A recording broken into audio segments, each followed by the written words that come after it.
जब पिताजी 92 मंत्री बने थे, विधायक बने थे, और उस टाइम भी हम लोग के पास जो मकान था घर का, वो कच्चा मकान था। जब बारिश होती थी तो हम लोग छत पर जाते थे, छत पर जाकर के जो है छत को, जो कच्ची छत थी तो उसको बराबर किया करते थे, उसको कि पानी ना टपके, यहाँ से पानी टपक रहा, कभी वहाँ से पानी टपक रहा है।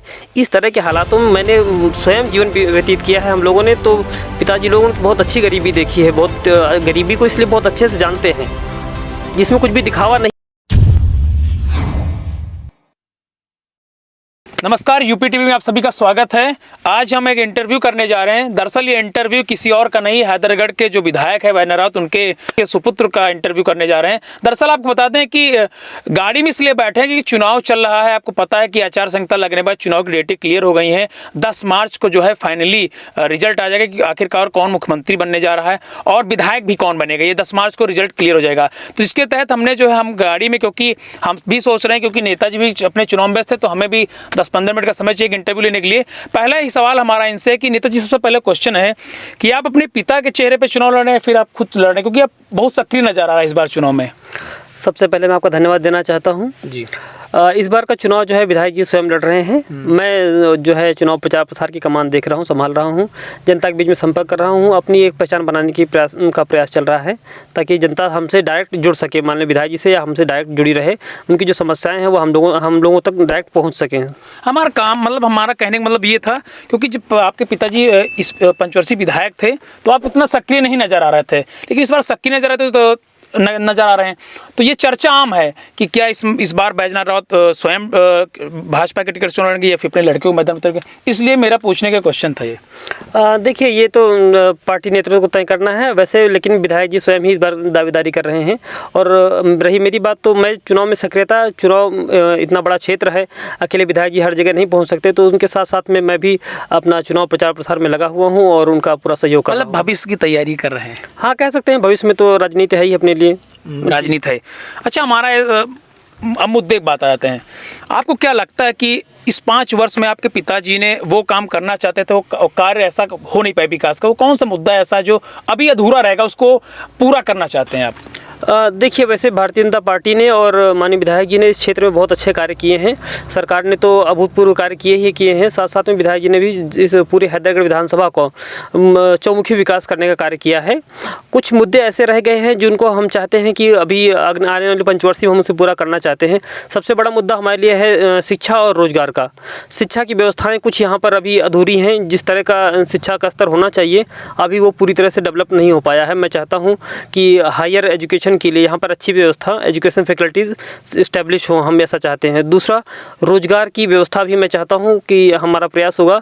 जैसे जब से पूर्वांचल एक्सप्रेस वे बना है, सरकार का इसमें जो गाइडलाइन आई है सरकार की, उसमें ये भी है कि पूर्वांचल के साइड में ही इनके दोनों पटरियों पर इंडस्ट्री जो है सेटअप की जाएंगी, जिसके माध्यम से रोजगार उपलब्ध होगा। तो हमारा प्रयास रहेगा कि चूँकि हैदरगढ़ विधानसभा से होते हुए पूर्वांचल गुजर रहा है और यहाँ पर इंडस्ट्री जगह लगाई जाए, तो हमारे इस क्षेत्र के युवाओं को रोजगार अधिक से अधिक मिल सकेगा। अच्छा, हमारा कहना है कि कई लोग भाजपा से टिकट की दावेदारी कर रहे हैं, जनता के बीच में उजागर हैं, कह रहे हैं बस हम ही को टिकट मिलने वाला है, हम ही को टिकट मिलने वाला है। तो मतलब जनता को पता, तो कहीं ना कहीं जनता को मैसेज जा रहा है क्या इस बार? और दूसरी चीज़, एक बात और सामने, जैसे अगर विपक्ष की बात ले जाए, तो हमेशा विपक्ष के लोग जो है सवाल करते रहे कि बैजनाथ राउत विधायक जी जो है, उन्होंने इस बार इस 5 वर्ष में तो विकास किया ही नहीं है।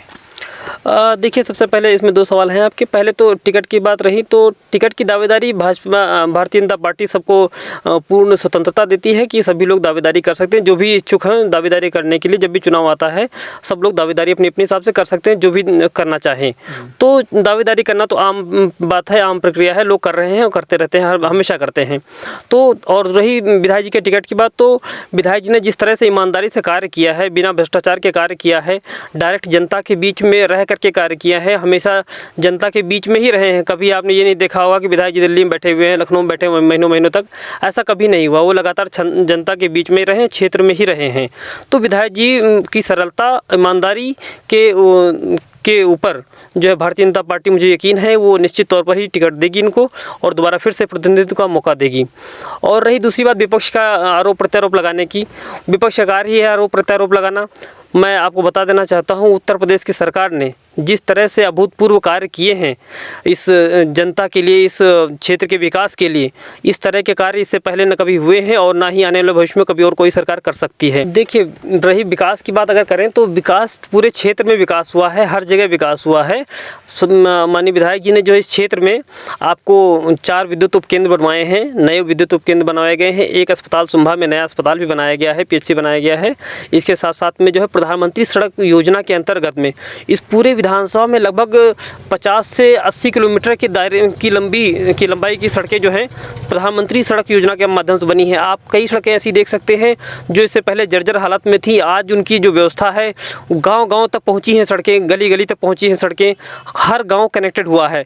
वो इस उत्तर प्रदेश सरकार में ही हुआ है और इसी क्षेत्र हैदरागढ़ विधानसभा की मैं बात कर रहा हूँ, बाहर की बात नहीं कर रहा हूँ, हैदरागढ़ विधानसभा में ही कार्य हुए हैं। और हमने जो 2 पुल प्रस्तावित किए हैं, बाजपुरा का एक पुल है वो भी प्रस्तावित है जो कि 38 करोड़ के आसपास की उसकी लागत तय हुई है, और एक हमारा उधर पहाड़ापुर घाट के पास में एक पुल है उसकी भी हम लोगों ने प्रस्ताव रखा है।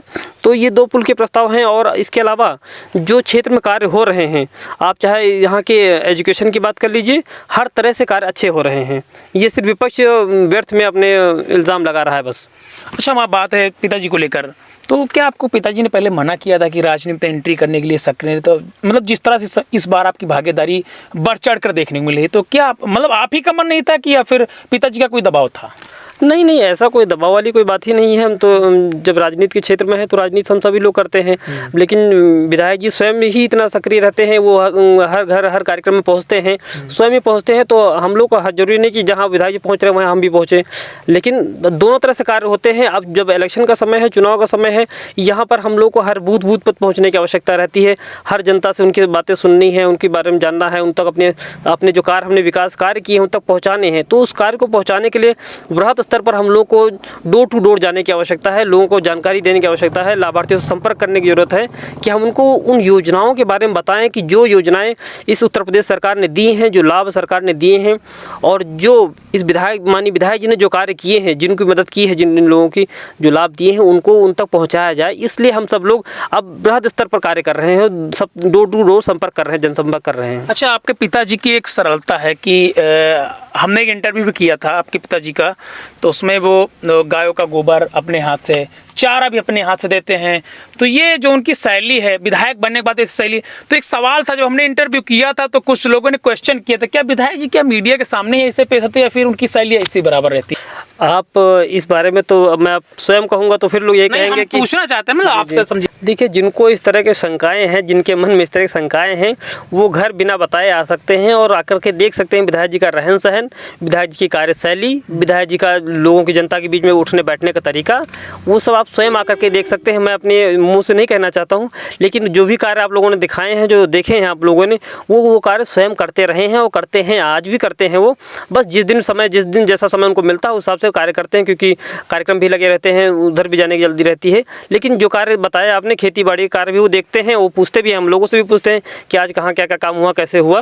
अच्छा, मना नहीं करते आप जब पिताजी करते हैं तो कि पापा अच्छा रहने दीजिए, हम चारा मैं ही काट लेता हूँ या गोबर मैं, तो मतलब मना नहीं करते क्या कि मतलब शौकी रहता है उनको, नहीं हम ही को करना है बेटा जी, आपको नहीं करना, हम ही करना है? नहीं, उसमें हम सबका सहयोग रहता है, हम सब भी उसमें सहयोग करते हैं। ऐसा नहीं वो अकेले ही करते हैं, हम सब लोग भी उसमें सहयोग करते हैं। ऐसा नहीं वो कर रहे होंगे तो हम लोग नहीं करेंगे, ऐसा हो सकता है क्या? हम लोग भी उस तरह कार्य करते हैं, उनके साथ में खेती बाड़ी में भी हम लोग सहयोग करते हैं, मदद करते हैं। और ये हम लोग का, चूँकि हमारे दादाजी मजदूर थे, किसान थे, और पिताजी ने भी गरीबी और मजदूरी, किसानी सब कुछ किया हुआ है, इन्होंने देखा है। तो कभी जो है भोग विलास में नहीं रहे, उस तरह की ज़िंदगी कभी नहीं देखी इन्होंने। ये हमेशा जो है ज़मीन पर रहे और जनता के बीच रहे, गरीब की गरीबी को जाना है और गरीबों के बीच में रहे हैं, जनता की जो आवश्यकताएं हैं उन सबको बेहतरीन बखूबी जानते हैं, लोगों को पहचानते हैं अच्छे से।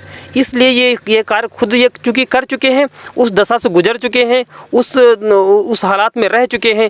या मैं अपना अगर वाक़या बताऊँ आपको, तो जब मैं छोटा था, जो याददाश्त हमारी अभी तक है, जब पिताजी 92 मंत्री बने थे, विधायक बने थे, और उस टाइम भी हम लोग के पास जो मकान था घर का, वो कच्चा मकान था। जब बारिश होती थी तो हम लोग छत पर जाते थे, छत पर जाकर के जो है छत को, जो कच्ची छत थी तो उसको बराबर किया करते थे उसको, कि पानी ना टपके, यहाँ से पानी टपक रहा, कभी वहाँ से पानी टपक रहा है।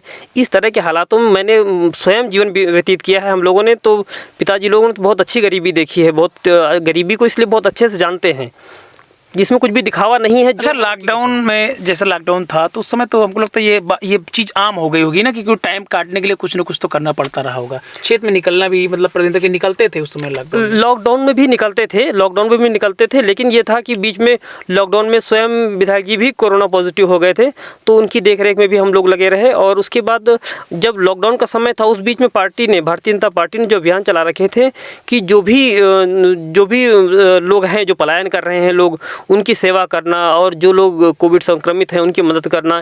क्योंकि क्षेत्र बड़ा था, लोगों की समस्याएं बड़ी थी, पहली बार कोरोना देखा गया था, सबने देखा था, तो जगह जगह समस्याएं आ रही थी। तो लोगों की समस्याएं सुनना, उनको सही उपचार दिलाना, उन लोगों को सही तरह से क्वारंटीन करना, उनकी ये सारी व्यवस्थाएं भी लगातार चलती रह रही थी। और हम लोगों के ऊपर जिम्मेदारी थी, चूँकि हमारा क्षेत्र था।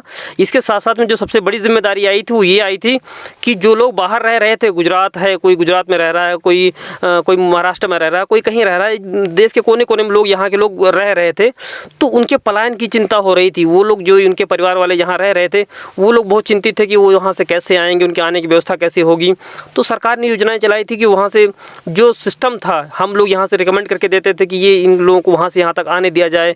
तो उस बीच में हम लोगों ने कम से कम हज़ारों लोगों की इस तरह से मदद की होगी, जो लोग बाहर पलायन करके रह रहे थे, उनको यहाँ आने में कोरोना काल में पूरी मदद की गई, पूरी मदद। चलिए, हमारा क्वेश्चन राजनीति शुरू हो जाता है। दल बदल की राजनीति शुरू हो गई है उत्तर प्रदेश में। भारतीय जनता पार्टी से कई नेता समाजवादी पार्टी में शामिल हो गए हैं।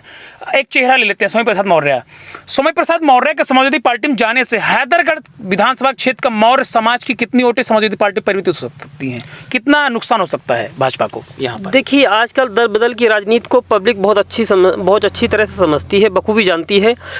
पब्लिक को भी इस तरह का रवैया नहीं पसंद आता है।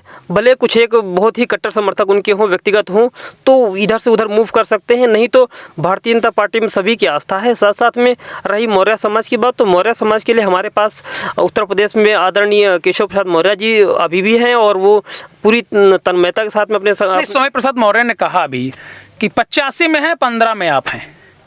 कहने को कुछ भी कहेंगे, लेकिन उनका नेचर सभी लोग जान चुके हैं। बसपा से भाजपा, भाजपा से फिर सपा, इस तरह से दल बदलू का जो कैरेक्टर होता है वो स्वयं उजागर होता है, और जनता इस ऐसे लोगों को पसंद नहीं करती है।